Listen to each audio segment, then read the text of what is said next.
하나님께서는 한계를 보게 하셨고 부모님의 말씀을 듣게 하셨고 한 주간의 사역은 희생이자 축복입니다.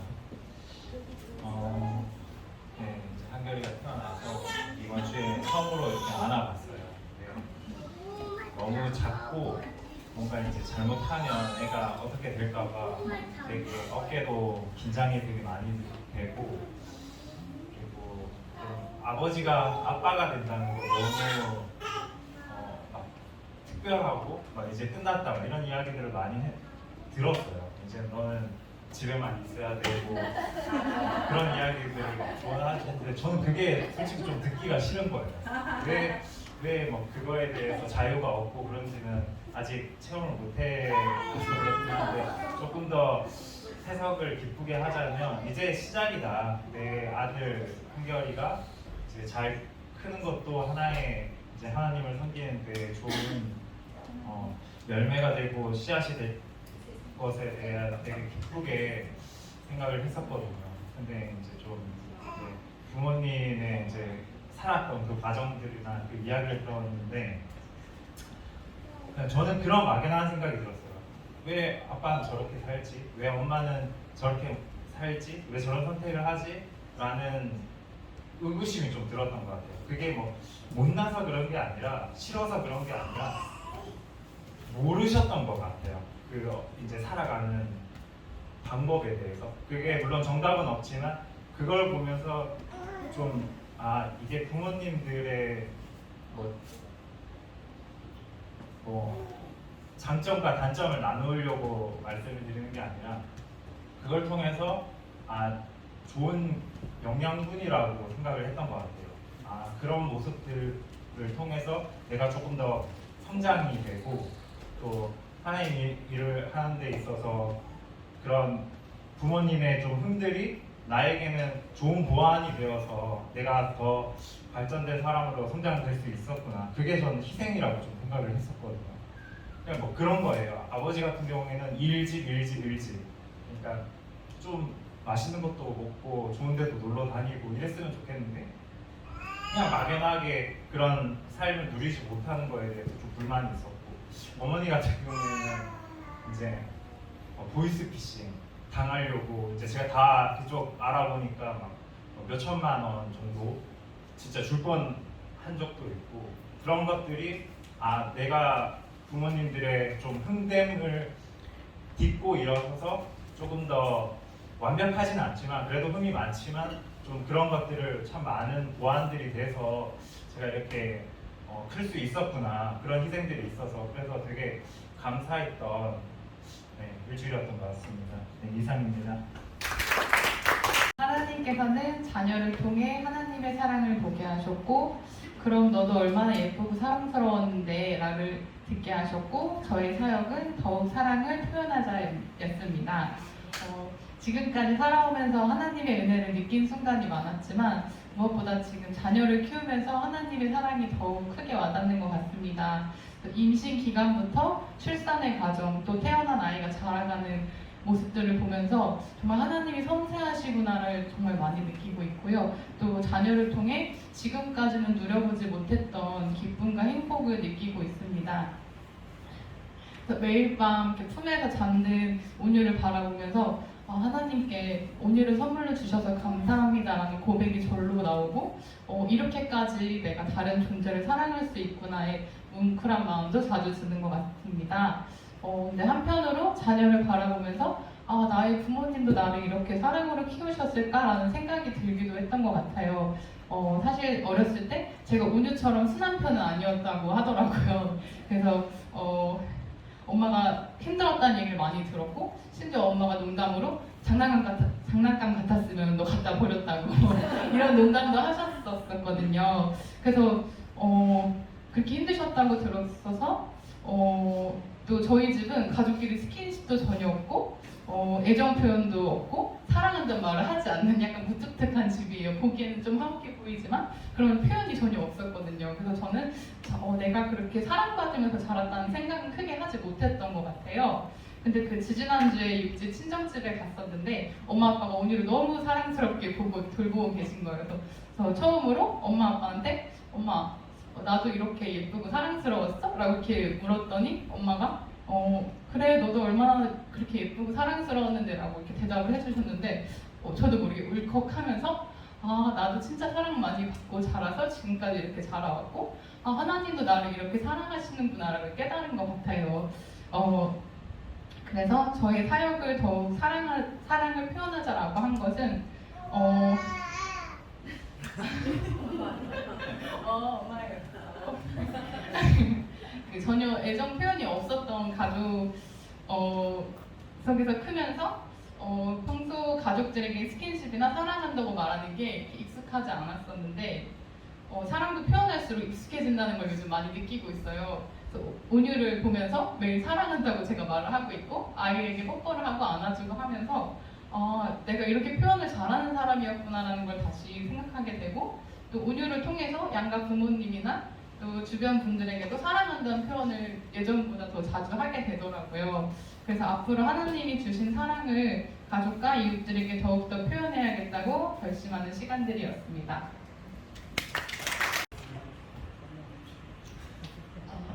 저는 먼저 나눔 시작하기 전에 제가 오늘 드리고자 하는 주제를 가지고 제목을 지어봤습니다. 제목이 A Million Little Miracles인데요. 100만 가지 작은 기적들. 저는 주일 설교 본문 말씀 시편 1편을 들었고 I have got miracles, miracles, million little miracles. 나는 기적을 경험하며 살아왔습니다. 수백 수만 가지 작은 기적들입니다라는 영어 찬송을 들었습니다. 그리고 저의 사명은 기억과 신앙 고백입니다. 꿈틀교회 전도팀이 지난주로 18번째 모임을 했고요. 저희가 모일 때마다 노방전도에 앞서 모이면 먼저 주일에 목사님이 해주신 설교 말씀을 요약 정리한 내용을 가지고 이렇게 말씀 나눔을 해요. 그 다음에 교회 일정과 목사님 사역, 또 성도님들을 위한 구체적인 기도 내용을 가지고 중보 기도를 합니다. 그 중에서 가장 큰 은혜는 저희가 이제 기도 응답을 받고 감사 기도 드릴 때가 가장 기쁘고 이렇게 보람을 느껴요. 그래서 제가 가지고 나왔거든요.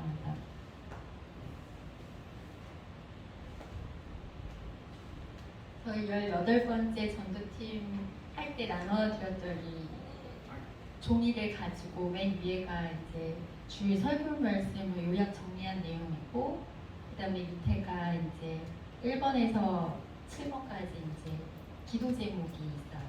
그래서 저는 이것을 매주 한 장씩 제가 이제 작성하면서 너무 큰 은혜를 받는 거예요. 근데 오늘 이제 시편 1편 마지막 설교셨잖아요. 세 번째. 즐겁고 개걸스러운 식사로 기억되는 하나님의 말씀. 그래서 저희 수요 전도팀 매주 수요일 날에 말씀 나눔의 시간이 우리가 말씀을 나누어서 먹는 시간이었구나 라는 생각이 들더라고요. 그리고 즐겁게 식사하는 것뿐만 아니라 거기에 몰두해서 하나님의 말씀을 먹는데 우리가 함께 몰두해서 그거를 먹고 살았구나 일주일을 그런 은혜가 오늘 말씀을 들으면서 기억이 나더라고요. 그리고 저는 이거를 작성하고 한 부씩 이렇게 드리는데 이거를 가지고 저희 전도팀에서 또 일주일 동안 생각날 때마다 이렇게 기도를 하신다고 얘기를 하는데 저도 제가 작성했지만 계속 읽게 되더라고요.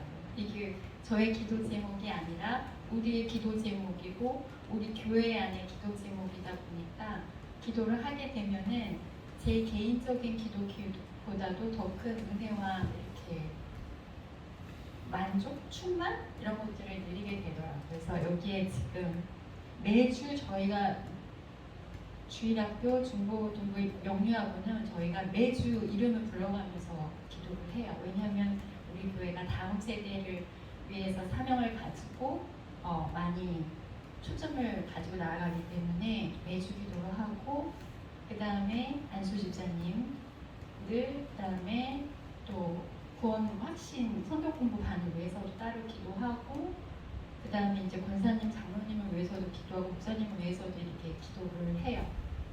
그래서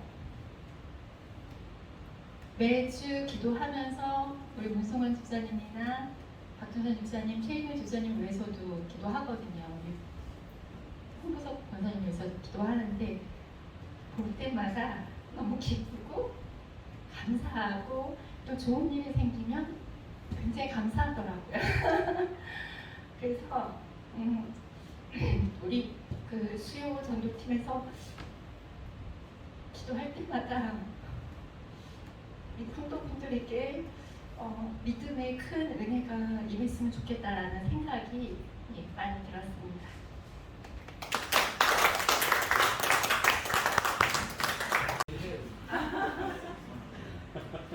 남은 예배 이제 시작한다고 광고에 나온 순간부터 떨기 시작했습니다. 2주간 육지에서 교육이 있었거든요. 그래서 교육 기간에 최대한 어떻게 하면 남은 거를 찾을까 마음 다 열고 귀 열고 눈 열고 찾아봤습니다만 규칙적인 생활이었어요. 9시에부터 8시, 18시까지 교육 매 반복되는 교육이다 보니까 매일의 삶이 남아야 되나 숨 쉬고 하는 삶이 남아야 되나 이렇게 못 찾다가 어저께 저녁에 이제 산책을 하게 됐는데 이제 애들이랑 민욱이랑 같이 산책을 했어요. 동네 한 바퀴 산책을 했는데 그냥 걸으니까 심심하니까 이제 휴대폰에서 이제 찬양을 들으면서 이제 산책을 했는데 갑자기 마음속에 확 오는 찬양이 있었습니다. 시와 그림의 나의 피난처 예수라는 찬양인데 김태환 목사님께서 자주 시와 그림 찬양을 자주 부르시더라고요.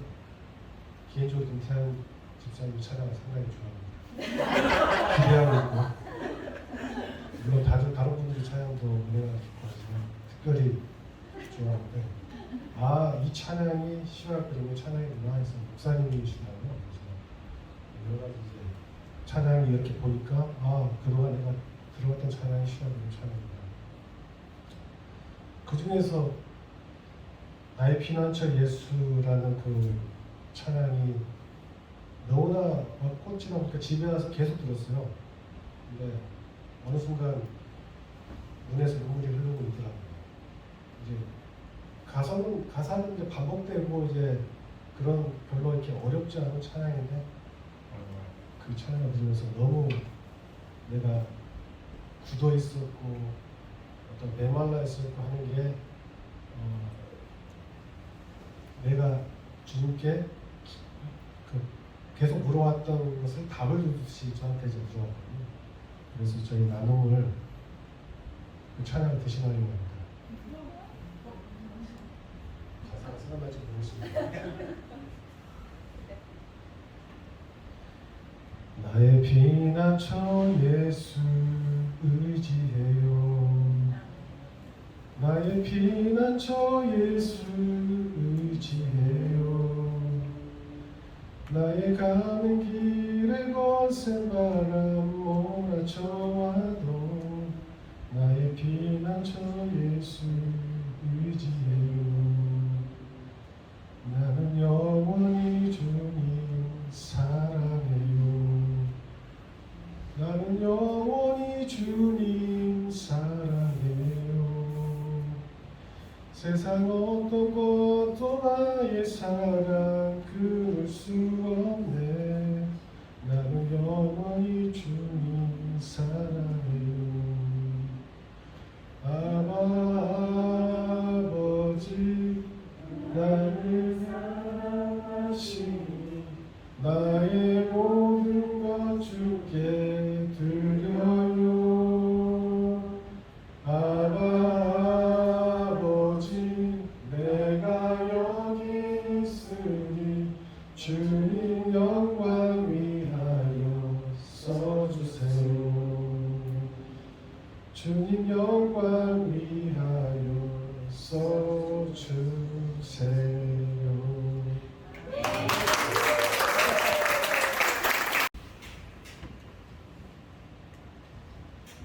저는 아직 좀 이런 분위기가 좀 낯설고 이래가지고요. 좀 준비를 해봤습니다. 읽는 정도만 하겠습니다. 근데 저는 이제 제주도 뭐 아시는 분은 아시겠지만은 추석 보름 전에 이제 괜찮게 친척들이 모여서 전체 벌초를 하거든요.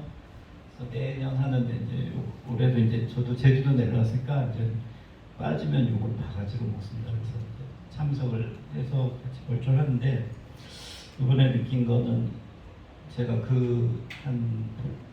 낙골당도 있고 뭐 묘도 한 5개, 10개까지 하는데 뭐 한 2-3개 정도만 나눠서 하거든요. 복음을 받으시거나 예수를 믿다 돌아가신 분은 한 분도 안 계세요. 저희 할아버지도 계시고 아버님도 모시고 계시지만 그래서 그런 생각이 저는 좀 제주도 살면서 우리는 모태신앙도 아니었고 그래서 제주도는 왜 그럴까 그래서 어찌됐건 꿈틀교회라는 게 이제 제주도에 오셨으니까 그 롤을 분명히 저는 해주리라고 생각을 합니다. 그래서 간절함도 바라고요. 그래서 저도 이제 결혼하고서는 이제 애들은 저는 이제 이제 기독교 집안으로 좀 키우고 싶다 해서 애들 이제 유아 세례도 다 받게 하고 중고등학교 주일학교까지도 참 열심히들 잘 다니게 이제 한 것 같은데 결론적으로 지금 좀 제가 기도 제목을 드리고 있는데 저는 송만 집사님 굉장히 너무 부럽습니다. 이렇게 가족분들이 쫙 네 분이 앉아 계시니 저는 여기 나오고 혼자 앉아있기 참 외롭거든요. 네, 그래서 우리 와이프도 아직 못 나오고 있고 이제 큰 애들 작은 애들도 보니까 이제 이렇게 나가자 일단 안 나가고 있더라고요. 그래서 가끔씩 이제 내려오면은 이제 큰 애는 올 것 같은데 작은 애는 가자 그러면은 잔다 그러고 아직은 그런 것 같아요. 그래서 다시 좀 회복이 되기를 좀 간절히 같이 기도를 해주셨으면 좋겠습니다. 그래서 여기 의자가 딱 4개 있는데 저희 내 식구입니다. 이쪽 한번 앉아보고 싶습니다. 저희 바람입니다. 네. 네, 이상입니다. 아까 유지현 집사님이 애기에 대한 사랑을 말을 했는데 원래 부모는 자식 사랑이 내려가고 그보다도 더 사랑하는 거는 손주를 보면 더 귀엽습니다. 사실은 제가 이 이야기를 하려고 나온 것이 아니고 다른 이야기 하려고 했는데 유지현 집사님의 말을 딱 하기 때문에 내 마음에 딱 부딪히는 게 있어서 내가 이야기를 하고 다른 이야기 들어갈게요. 우리 때 사실은 30세에 결혼하면 굉장히 늦은 결혼이었습니다. 굉장히 늦은 결혼이었는데 내가 결혼을 딱 해서 눈바지를 낳고 보니까 참 귀엽더라고요. 어떤 사람이 그렇게 말을 했습니다. 손주가 평양에 있으니까 사랑스럽고 귀여워서 다듬어주고 그러니까 아들이 엄마한테 그런 이야기를 했다고요. 나도 어렸을 때 이렇게 예뻤어요. 이거 어떻게 이렇게 예뻤냐? 손주가 더 예쁘죠. 그런 이야기 했다고. 마찬가지입니다. 육만이 사랑스럽지만 효기가 나왔을 때는 더 사랑스럽습니다. 그렇듯이 나는 지금까지 살아오면서 신앙으로 생각하는데 다 입었습니다. 다 입었는데 엄마님 어려서 하는 이야기가 뭔 이야기? 너는 커서 뭐 될래? 그러니까 나는 목사 된다고 그런 이야기를 한 적이 있어요. 우리 애가 3남매인데 3남매 다 목사 되겠다고 그랬어요. 근데 그 길을 못 가는 게 아쉬워요. 다 입었다고 했는데 그 이런 것 중에서도 다 제쳐놓고 말한다면 나는 주님을 만났을 때 주님과 나와 대화 가운데에서 이런 말이 있습니다. 너는 의인이다 라는 말씀을 하시더라고요. 언제 내가 주님을 만났냐면 내가 이번에 우리 목사님 올렸을 때에 목사님 이변에도 올렸지만 가장 내가 자리에 누워서 아파서 일어나지 못할 때 바라는 것이 무엇이겠어요? 일어나기를 바라고 기도하는 것 뿐이겠죠.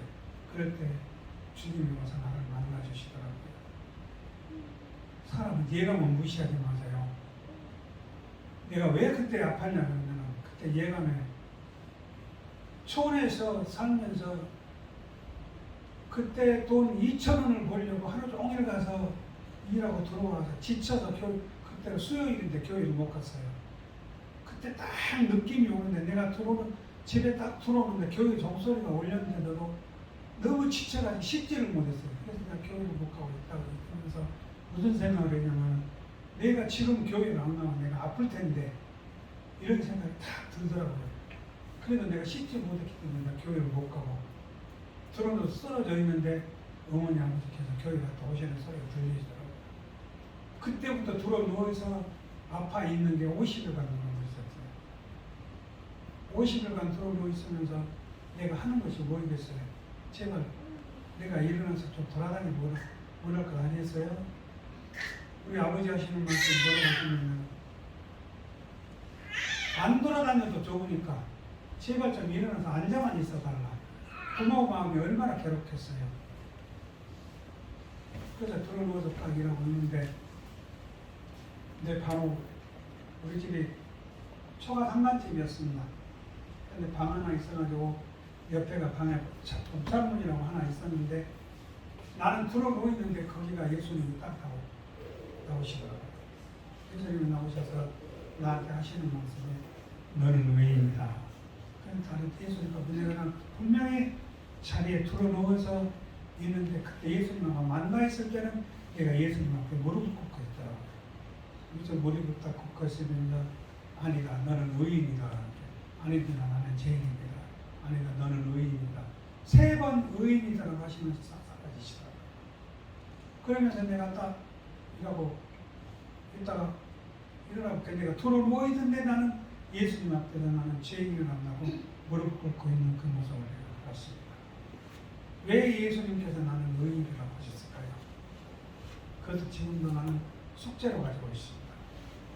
아마 내가 아파서 누워있을 때에만큼 진실한 기도가 안 했겠어요? 그래서 나는 예수님이 그 기도를 들으시고 너를 의인을 하셨지 않나 이런 생각이 들어보면 아직도 나는 그 의문을 풀지 못하고 있습니다. 예수님께서는 만나주실 때에 내가 필요할 때 만나주시지 예수님이 필요할 때 안 만나주십니다. 내가 간절히 찾을 때 만나주십니다. 얼마나 내가 간절히 찾았겠어요. 속으로 기도하고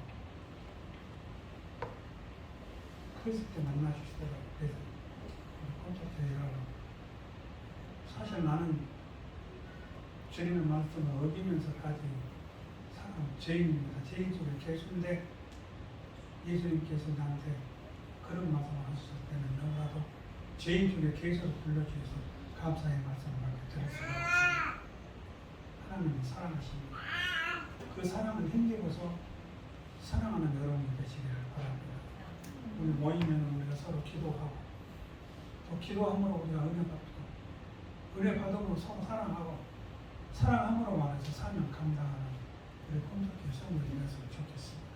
감사합니다.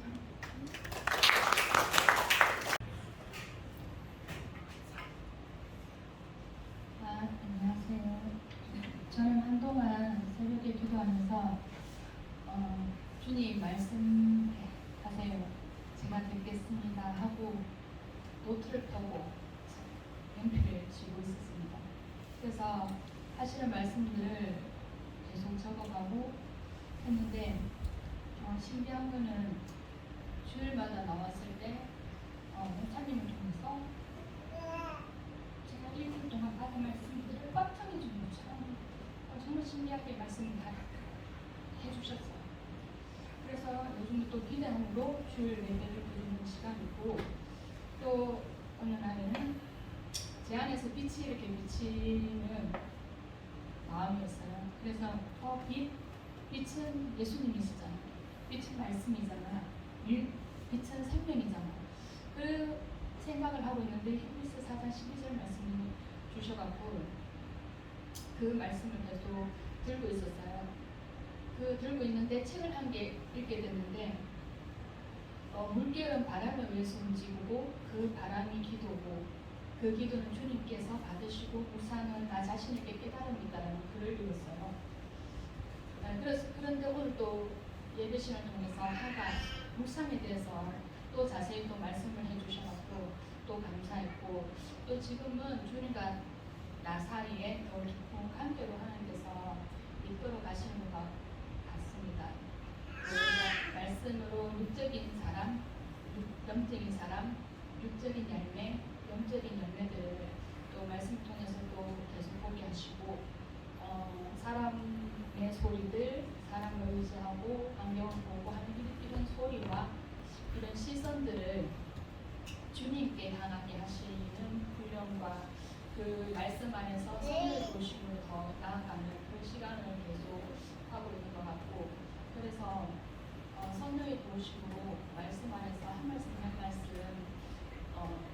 주님을 더 알므로 인해서 더 공부하게 자라가고 싶습니다. 그래서 나 자신뿐만 아니라 내 가정도 그렇고 또 주님 뜻 안에서 예배드리고 싶고 어제는 토요일날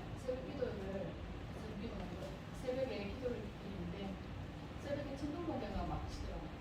그 막 치는 가운데 기도를 하고 있는데 눈을 기도 끝났을 때 7시쯤이었어요.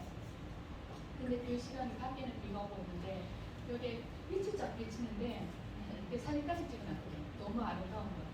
하나님께서 이 따스한 빛으로